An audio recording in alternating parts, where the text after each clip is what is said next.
네, 오송 지하차도 침수와 관련해 관리 주체를 놓고 서로 내탓 공방이 이어지고 있습니다. 전담 수사본부를 꾸린 경찰은 수사에 착수한 가운데 중대 시민재해 적용 여부도 검토하기로 했습니다. 네, 또 대규모 산사태가 일어난 경북 예천에서는 나흘째 수색과 복구 작업이 이어지고 있습니다. 이송규 한국안전전문가협회장과 자세한 내용 알아보겠습니다. 어서 오십시오. 어서 오십시오. 네, 안녕하세요. 네. 먼저 오송 지하차도 사고 얘기부터 해보겠습니다. 네. 어제 저녁에 마지막 실종자가 발견되면서 실종자 수색 작업은 종료가 됐습니다. 이제 경찰이 이번 사고와 관련해서 본격적인 수사에 착수하게 될 텐데 네. 경찰이 밝혀야 할 우선적인 핵심적 내용 뭐라고 보십니까? 지금 근본적으로 보면 극한 호우 때문에 지금 홍수가 발생하지 않았습니까? 네. 그 홍수로 인해서 제방이 무너지고 또 그 제방에 무너진 물로 인해서 지하차도에 물이 차서 지금 이런 큰 사고가 났었는데 그런 단계별로 지금 안전관리 입장에서 어떤 문제가 있지 않았느냐, 소홀하지 않았느냐, 또 잘못한 것이 않았느냐를 지금 확인하고 있는 그런 과정이죠. 네. 자, 지금 경찰이 수사에 착수를 한 상황인데요. 중대재해처벌법상 중대시민재해 이 부분에 해당하는지도 관심사입니다. 중대시민재해에 해당하려면 어떤 요건들이 충족이 돼야 되는 건가요? 지금 우리가 보면은 중대재해처벌법이 작년 1월부터 시행이 됐거든요. 예. 그래서 중대재해처벌법은 중대재해가 발생을 하면 그 전에는 산업안전보건법에 의해서 담당자가 처벌됐거든요. 그런데 중대재해처벌법이 시행이 되면서 담당자는 물론이거니와 경영 책임자를 처벌하도록 돼 있어요. 예. 그런데 추가적으로 한 가지가 더 있습니다. 앵카께서 말씀하신 대로 중대시민재해가 있거든요. 이건 이제 새로운 용어입니다. 중대시민재해는 지금 공중이용시설, 특히 이런 게 되겠죠. 도로, 공중이용시설에서 사망자가 발생했다. 한 명이라도 발생하면 중대시민재해가 됩니다. 예. 그렇게 되면 경영 책임자를 처벌하는데 담당자는 물론이요. 경영 책임자는 이제 지자체장이 되고 있습니다. 네. 그래서 지자체장도 지금 중대처벌법에 중대시민재해에 해당되면 지금 처벌된다는 얘기거든요. 처벌되면 7년 이하의 징역이나 또는 1억 이하의 또 벌금을 또 부과하게 되거든요. 근데 그것뿐만이 아니라 병과 제도로 인해서 또 해당 지자체에 뭐 50억 이상의 뭐 10억, 50억 이 정도의 지금 벌금도 부과하는 아주 강력한 지금 제도가 시행이 되고 있습니다. 그래서 이번 사건도 중대재해처벌법에 포함이 될 것이다라고 지금 검토를 하고 있다라고 보면 되겠습니다. 네. 아무래도 이번 사고를 놓고 경찰이 본격적으로 책임 소재를 밝히게 될 텐데 네. 뭐 책임 소재를 밝히는 가장 중요한 이유가 다시는 이와 같은 좀 어처구니 없는 사고가 발생하는 일을 막는 일 아니겠습니까? 그런데 그렇습니다. 지금 사고 원인으로 지목되는 것 중에 하나가 미호강 제방이 무너지면서 이번 사고가 발생했다. 뭐 이런 원인이 지목되고 있는데 사실 미호천교 개축을 위해서 쌓았던 임시 제방이 무너진 것 아니겠습니까? 네. 그런데 청주시는 관리 대상이 아니다. 이렇게 행복청에 책임 소재를 넘기고 있고 그런데 행복청은 문제가 없었다. 천재지변이었기 때문이었다. 이렇게 해명을 하고 있거든요. 이 부분 어떻게 봐야겠습니까? 정말 그 안타까운 현실입니다. 지금 우리가 업무가 시 다르고 도 다르고 또 구 다르고 이렇게 돼 네. 있거든요. 예. 업무가 네트워크가 안 돼 있어요. 그래서 가장 지금 현실적으로 우리 공무 업무 자체가 이런 식으로 돼 있기 때문에 어떤 자기의 업무가 이 부분이다만을 명확하게 하고 이것만 하려고 하거든요. 그렇다 보니 뭐 규정에 맞니 안 맞니 내 잘못이니 하고 있는데 우리 국민들이 봤을 때는 정말 안타까운 얘기죠. 지금 청주시나 아니면은 충북이나 관할구나 똑같은 사람들 아니겠습니까? 전부 다 국민 세금으로 운영하는 단체인데 네. 이거 여기서 또 분할로 해서 내 탓, 니 탓 하고 있으니 물론 이제 법률적으로 자세히 들여다 봐야 되겠지만 예. 우리 입장에서 보면 국민 입장에서 보면 어떻게 보면 참 한심한 이런 상황들입니다. 네. 제방이 무너지면서 마을 주민들이 긴급하게 대피소로 피해야 했다.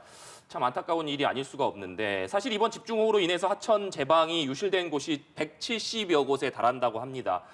이번 기회에 부실한 하천 제방을 좀 제대로 보강하고 관리해야 되는 것 아니냐 이런 얘기들이 나오거든요. 이 부분 어떻게 보십니까? 그렇습니다. 지금 우리나라는 계속 개발이 되지 않습니까? 이게 개발이 굉장히 큰 요인이 될 수도 있어요. 그러는데도 불구하고 제도는 우리가 20년 전이나 20년이나 지금 똑같거든요. 예. 그리고 또 게다가 지금 기후는 급변해서 뭐 폭우, 뭐 태풍 이런 것들이 계속 밀려오고 내년도 이제 올해보다 더 클 수도 있지 않습니까? 이런 것들을 장기적으로가 아니더라도 단기적으로라도 이제 근본적인 대책을 세워서 어떤 주민들의 국민들의 안전에 확보해야 된다라는 말씀을 드리겠습니다. 자, 사고 이야기 다시 좀 짚어보면 궁평 제2지하차도 교통 통제에 대해서도 왜 교통 통제가 미리 되지 않았을까에 대해서 계속해서 의구심이 드는 부분이 있습니다. 뭐 지자체뿐만 아니라 경찰, 소방 지금 책임 소재와 관련해서 서로 책임을 떠넘기는 내탁 공방 여기서도 계속되고 있거든요. 네. 어떻게 보시는지? 저는 이걸 보면서 작년에 이태원 압사 사고 났지 않습니까? 예. 원인이나 결과나 똑같다고 보거든요. 그때도 전화가 많이 왔지 않습니까? 그런데도 출동하지 않았어요. 이번에도 119에 전화가 몇 번 갔었잖아요. 여기서도 물이 넘어진다 하고 그 전에도 있었는데도 불구하고 하지 않았는데 그러면 지금 관리자 입장에서 뭐 시청이나 도청 입장에서 왜 대응을 안 했을까라고 생각해 보면 예. 이런 물난리로 인해서 이런 사고가 날지 몰랐습니다. 작년에도 마찬가지거든요. 이런 사람이 많이 모여서 이렇게까지 사망할지를 몰랐기 때문에 대책을 세우지 않았다는 얘기입니다. 이번도 똑같아요. 그래서 공무원들이나 이런 안전관리는 아무나 할 수 있는 게 아니고 어떤 안전관리에 대한 어떤 지식이 있는 사람들이 해야 피해도 예측할 수가 있거든요. 지금 우리는 가장 안타까운 게 오늘 비가 몇 미리 오고 내일 또 몇 미리 오는 건 예측이 다 되고 있잖아요. 그러나 그 예측된 비에 대해서 이로 인한 피해는 전혀 예측을 못하고 있어요. 피해가 예측이 되면 대책을 세울 수 있지 않겠습니까? 이런 과정들이 굉장히 안타까운데 이런 것들로 인해서 지금 과정이 똑같다고 봅니다. 전화가 와도 대응이 안 하지 않냐라는 그런 얘기입니다. 네. 이태원 참사 언급해 주셨는데 이번 사고에서도 사실 사고가 발생하기 한두 시간 전에 네. 이 지하차도를 통제해야 된다라는 네. 신고가 들어갔다라고 합니다. 이태원 참사 때도 당시에 112 신고가 여러 차례 들어갔음에도 불구하고 참사를 예방하지 못했고 이번에도 역시 신고가 들어갔는데도 불구하고 그 지하차도가 통제되지 않으면서 이런 안타까운 사고가 발생했는데 네. 이 부분 계속해서 반복되는 이런 부분 어떻게 봐야겠습니까? 그러니까요. 저는 이걸 보면서 이렇거든요. 지금 우리의 생활은 과학기술에 최첨단 과학기술 접목을 하고 생활을 하고 있어요. 그러나 안전관리 대책은 20년 전이나 30년 전이나 지금 2023년이나 네. 차이가 없어요. 아날로그 수준을 저는 벗어나지 못했다고 생각합니다. 항상 전화로 하고 전화 확인되고 담당자가 전화 대응하지 않으면 받고 대응하지 않으면 똑같아요. 내년에도 똑같을 겁니다. 저는 그래서 안전관리 대책도 과학기술이 접목돼야 한다는 얘기죠. 예. 몇 번의 전화가 오면 확인을 거쳐서 주변 환경이 있지 않습니까? 시간당 몇 미리가 오고 수위가 얼마가 되고 하면 자동으로 인해서 차단되는 이런 시스템을 설치가 돼야 되는데 지금은 아무것도 안 돼 있지 않습니까? 전화 받아도 전화 신고하는 사람은 얼마나 애가 타고 네. 신고를 하겠습니까? 그러나 받는 사람은 괜찮겠지라는 이 결론 하나만 딱 내려버리면 모든 것이 이 상황하고 계속 반복될 것이다 라는 그런 내용입니다. 예. 전국적으로 900여 개에 달하는 지하차도가 있는데 매뉴얼도 각각이고 관리 주체도 제각각이고 종합적으로 컨트롤하는 시스템이 없습니다.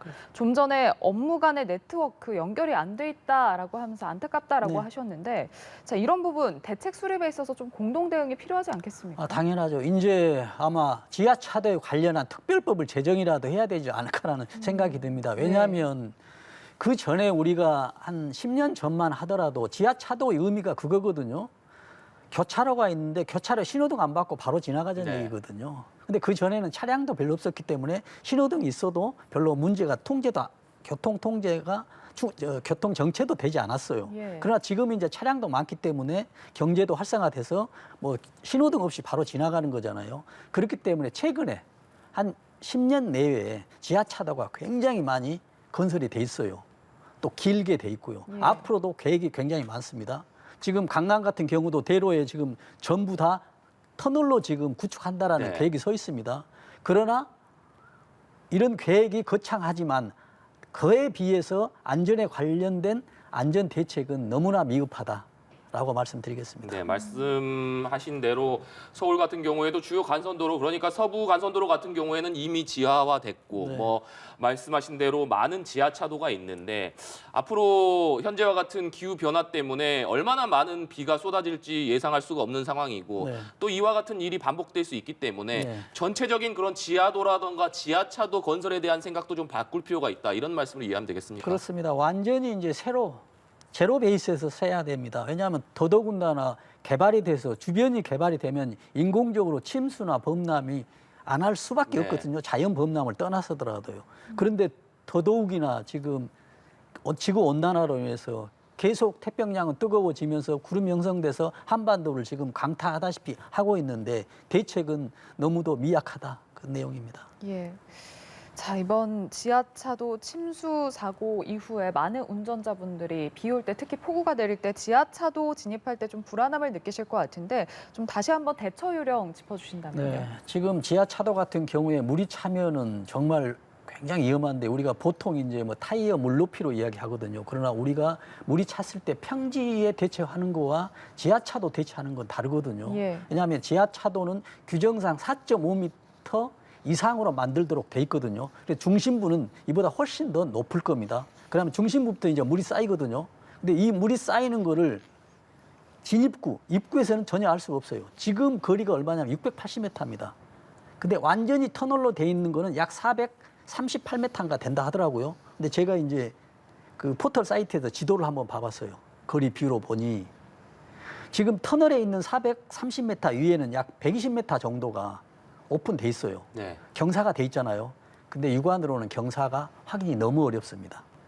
계속 100m를 운전자가 가더라도 경사로 가는지 초행길은 전혀 알 수가 없어요. 근데 물은 계속 들어가죠.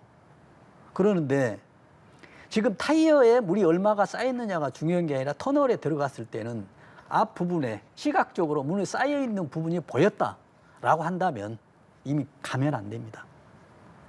그러는데 이미 어쩔 수 없이 가서 물이 들어갔다라고 하면 차도 이제 움직이지 않고 탈출을 해야 되지 않겠습니까? 여기서 중요한 내용이 지금 무슨 내용이냐면 지금 물이 한 절반 정도 찼다고 하면 실내에는 물이 갑작스럽게 들어오지 않아요. 그러면 실내의 공기 압력하고 외부에 있는 물의 압력하고 차이가 천지 차이 나거든요. 네. 사람 힘으로 밀어낼 수가 없습니다. 문을 열 수가 없어요. 그러면 물이 조금씩 들어와야 되는데 아니면은 유리창으로 탈출을 해야 되는데 요즘 유리창이 전부 자동으로 돼 있지 않습니까? 버튼을 누르면 내려야 되는데 시동이 꺼졌으면 이미 작동이 안 되는 네. 겁니다. 방법이 없잖아요. 유리창을 깨는 방법밖에 없어요. 그래서 무슨 망치로 가지고 있는 경우가 좋지만 또 있기가 쉽지 않지 않습니까? 그래서 이런 경우는 헤드레스트 빼면 철제 부분이 나오지 네. 않습니까? 이 부분으로 모서리에 쳐서 이렇게 탈출해야 된다는데 이런 이론적인데 막상 현실에 닥치면은 굉장히 어렵기 때문에 이런 것도 계속 한번 생각해 보고 들어갔을 때 어떻게 해야 되느냐.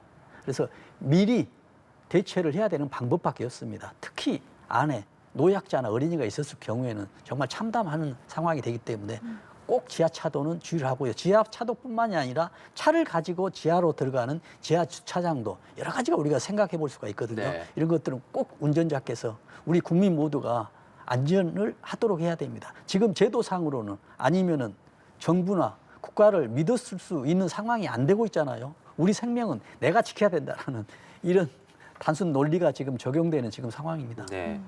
그러니까 지하차도라든지 지하주차장이 침수될 가능성이 있을 때 원천적으로 진입을 막게 하는 것이 제도적으로 좀 필요하고 그렇죠. 그것이 이루어지기 전까지는 운전자 스스로가 조금이라도 위험성이 있어 보인다라고 한다면 이 부분에 진입하지 않는 것이 무엇보다 중요하다 이런 말씀이셨습니다.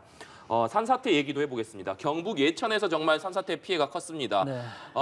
비가 지금도 많이 내리고 있고 비가 그친다고 하더라도 이미 집안이 물을 많이 머금은 상태이기 네. 때문에 산사태 위험성이 정말 크다 그런 얘기가 계속해서 들려오고 있는데 그런데 이번에 경북 예천에서 산사태 난 지역들을 봤더니 평소에 산사태 취약 지역으로 관리되던 곳들이 아니었다 이런 얘기들이 나오고 있습니다. 네. 이 부분 정말 어떻게 봐야겠습니까? 안타까운데 이번만이 아니고요. 네. 지금 과거 통계를 보면 지금 산사태 위험 지역이 아닌 곳에서 30% 이상이 발생하고 있거든요. 네. 그럼 결론적으로 보면 산사태 위험 지역이 잘못 지정이 됐다라고 합니다.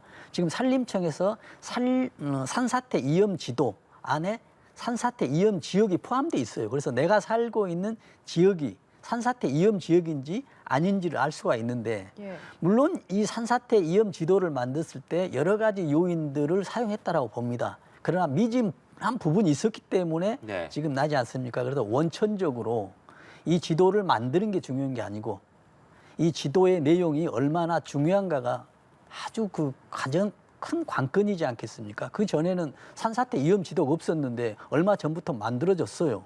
그러면 우리 국민들이 산사태 위험 지도를 보면 안전하겠다라고 하는데 지금 해보니 모든 사태가 나는 것은 아니지만 그래도 거의 절반에 가까운 이런 상황들이 산사태 위험 지도가 아닌 곳에서 나고 있기 때문에 얼마나 불안하겠습니까? 그래서 거기에 있는 주민들은 산사태 위험 지도도 참고를 해야 되겠죠. 그러나 내 주변이 어떻게 된 상황인지 정말 검토할 필요가 있습니다. 네.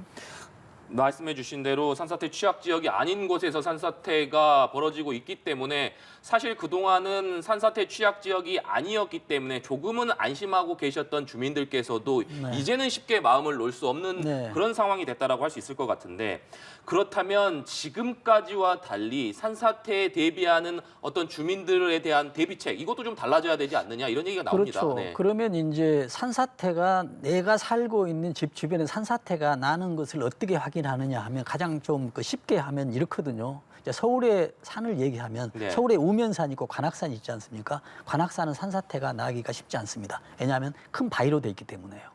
그러나 우면산 같은 데는 몇 년 전에도 산사태가 네. 났지 않습니까? 여기에는 산의 토질이 그 물을 잘 흡수하고요. 응집력이 약한 토질로 돼 있습니다. 그렇기 때문에 어떤 절개지가 있고 비가 많이 오서 물이 흡수되면 산사태가 날 확률이 높거든요. 그렇다고 한다면 지금 경북이나 내가 살고 있는 이 주변에 산사태가 날지 안 될지를 모르면 토지를 성분을 확인하기가 쉽지 않으니 예. 이런 경우를 생각해 볼 수가 있습니다. 작년에나 그 전년도에나 몇 년 전에 산사태가 난 곳이 난 경험이 있는지 네. 있다라면 위험 지역이다라고 생각을 하고요. 특히 개발된 곳이 있어요. 큰 건물이 옆에 있었다. 아니면 산 중턱에 무슨 태양광 설치를 했다라고 한다면 그런 부분들은 지금 산을 전부 다 절개했지 않겠습니까? 네. 평상시 때는 어떤 힘의 평행이 균형이 돼서 산이 무너지지 않는데 절개를 했기 때문에 물이 흡수가 되면 물의 무게까지 포함을 해서 힘이 약한 부분으로 쏟아지는 이런 산사태가 발생하기 때문에 네. 이런 것들이 있는지도 확인을 할 필요가 있겠습니다. 예, 취약 지정 기준 그리고 관리 시스템 재점검 필요해 보이고요. 그리고 주민 대응책도 좀 네. 바뀌어야 할 것으로 보입니다. 네, 이송규 한국안전전문가협회장과 현재 이어지고 있는 전국 피해 상황과 관련해서 자세히 알아봤습니다. 오늘 말씀 고맙습니다.